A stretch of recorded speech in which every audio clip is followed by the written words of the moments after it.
মুসলিম পক্ষ কোনো অবস্থাতেই বারাণসীর জ্ঞানবাপীর দখল ছাড়বে না বলে হুঁশিয়ারি দিলেন অল ইন্ডিয়া মজলিসে ইত্তেহাদুল মুসলিমিন অর্থাৎ মিমের প্রধান আসাদুদ্দিন ওয়েসি।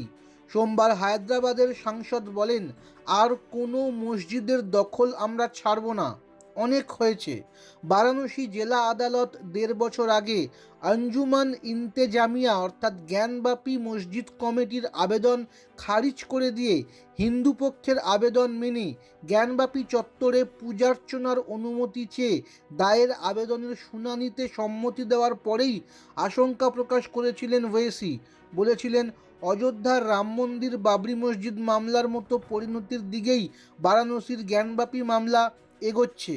গত ৩১শে জানুয়ারি জেলা বারাণসী আদালতের বিচারক অজয় কুমার বিশ্বাস জ্ঞানবাপীর সিল করা একটি তহখানায় হিন্দু ভক্তদের আরতি এবং পূজার্চনার অনুমতি দিয়েছিলেন।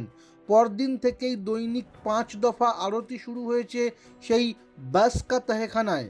মসজিদ কমিটির তরফে এলাহাবাদ হাইকোর্টে স্থগিতাদেশের আবেদন জানানো হলেও তা খারিজ হয়ে গিয়েছে গত ২রা ফেব্রুয়ারি।